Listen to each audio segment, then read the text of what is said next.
మీ కుటుంబ స్వప్నం మీ చిరంజీవుల గమ్యం. కిండర్ గార్డెన్ నుండి ఇంటిగ్రేటెడ్ సిబిఎస్ఈ +2 వరకు ప్రయాణం ఇక్కడే మొదలవుతుంది. Laurel high global school, Rajamahendravaram. Demands మీద మాట్లాడండి ప్లీజ్. డిమాండ్స్ మీద మాట్లాడండి. తప్పకుండా గౌరవిస్తాం అధ్యక్ష, మీ మాటను గౌరవిస్తాం. కానీ జరిగిన తీర్మానం ఇది ఏకగ్రీవ తీర్మానం కాదు, ఏకపక్షంగా చేసుకున్న తీర్మానము. ఈ సభ నడుపుతున్న తీరు పట్ల మా యొక్క తీవ్రమైన నిరసనను, ప్రొటెస్ట్ ను తెలియజేస్తూ now I will go on to the demand.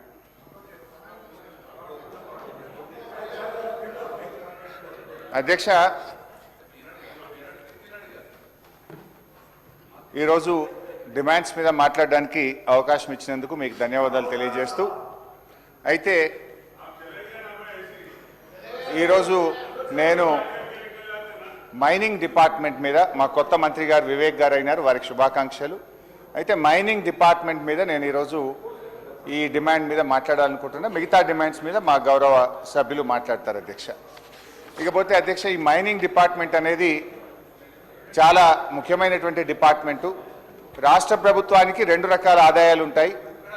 ఒకటి ట్యాక్స్ రెవెన్యూ, రెండవది నాన్ ట్యాక్స్ రెవెన్యూ.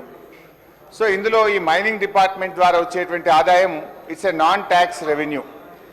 రాష్ట్ర ప్రభుత్వ ఖజానాకు మరి ఆదాయం వచ్చేటువంటి ఇటువంటి శాఖల్లో అధికారులు కానీ ప్రభుత్వం కానీ ఎంత జాగ్రత్తగా పనిచేస్తే మన ఖజానాకు అన్ని డబ్బులు సమకూరుతాయి.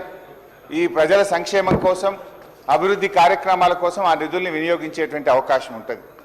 కానీ ప్రభుత్వం అధికారులు నిర్లక్ష్యంగా వ్యవహరిస్తే రాష్ట్ర ఖజానాకు తూట్లు పడేటువంటి అవకాశం ఉంటుంది, రాష్ట్ర రెవెన్యూ తగ్గుముఖం పట్టేటువంటి అవకాశం ఉంటుంది.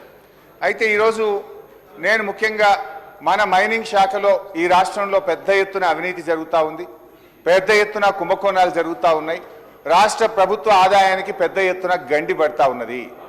నేను ఏం మాట్లాడినా ఆధారాలతోని, డాక్యుమెంట్స్తోని ప్రభుత్వానికి మేలు జరగాలి, రాష్ట్ర ఖజానాకు తూట్లు పడద్దు, రాష్ట్ర ప్రజలకు నష్టం జరగద్దు, ఇది వ్యక్తుల కోసం కాదు, ఈ వ్యవస్థ ప్రజల కోసం అనేటువంటి దాని మీద నేను మాట్లాడేటువంటి ప్రయత్నం చేస్తూ ఉన్నా. గౌరవ మంత్రి గారికి నేను అన్ని డాక్యుమెంట్స్, అన్ని పేపర్లు కూడా వారికి సబ్మిట్ చేస్తాను. కానీ ఈరోజు రాష్ట్రంలో ఏం జరుగుతుందంటే అధ్యక్ష, హైదరాబాద్ నడిబొడ్డునే ఇవాళ మన నగరాన్ని ఆనుకొనే పెద్ద ఎత్తున అక్రమంగా మైనింగ్ వ్యాపారాలు జరుగుతూ ఉన్నాయి అధ్యక్ష. ఎట్లా ఉందంటే కంచె చేను వేసిన విధంగా ఈ రాష్ట్రంలో వ్యవహారాలు నడుస్తూ ఉన్నాయి అధ్యక్ష. రక్షకుడే భక్షకుడైతే ఏం జరుగుతుందో అలాంటి పరిస్థితి ఈరోజు రాష్ట్రంలో మైనింగ్ శాఖలో జరుగుతూ ఉంది అధ్యక్ష. అందువల్ల నేనేమంటున్నా అంటే మంత్రి గారు, ఇది విమర్శలాగా కాకుండా, రాజకీయంగా కాకుండా మనందరం కలిసి రాష్ట్ర ప్రభుత్వ ఆదాయాన్ని కాపాడాలి. మనమందరం కూడా మనము ఈ రాజ్యాంగ పరిరక్షకులుగా, ఈ శాసనసభలో ఉన్న మనము, ఈ శాసనసభలో రాజ్యాంగం మీద ప్రమాణం చేసిన మనము ఈ రాష్ట్రం కోసం, రాష్ట్ర ప్రజల కోసం కాపాడాలి, పనిచేయాలి. ఈ రాష్ట్రానికి వచ్చే ప్రతి పైసను కూడా కాపాడవలసినటువంటి బాధ్యత మనందరి మీద ఉంది. సరే, ప్రధాన ప్రతిపక్షంగా ప్రభుత్వం ఫెయిల్ అయినప్పుడు, ప్రభుత్వం తప్పిదాలకు పాల్పడ్డప్పుడు ఎత్తి చూపడం అనేటువంటిది మా బాధ్యత.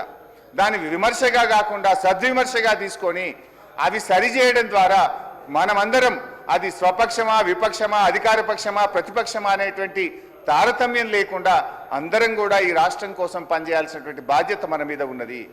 అయితే ఈరోజు మన రాష్ట్రంలో విపరీతమైనటువంటి ఖనిజాలు ఉన్నాయి.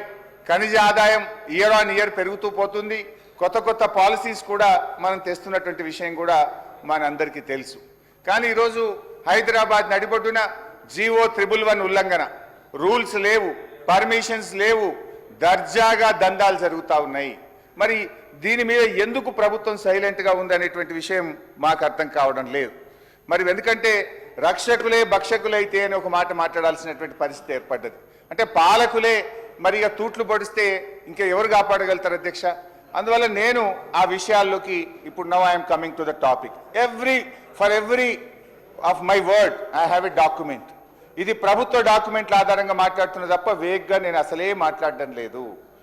అయితే ఈ రాష్ట్రంలో అధ్యక్ష, ముఖ్యంగా హైదరాబాద్ నడిబొడ్డున డీజిల్ జనరేటర్ల మీద క్రషర్స్ నడుస్తూ ఉన్నాయి. నేను ఎందుకంటున్నా డీజిల్ జనరేటర్ మీద ఎందుకు క్రషర్లు నడుస్తున్నాయి?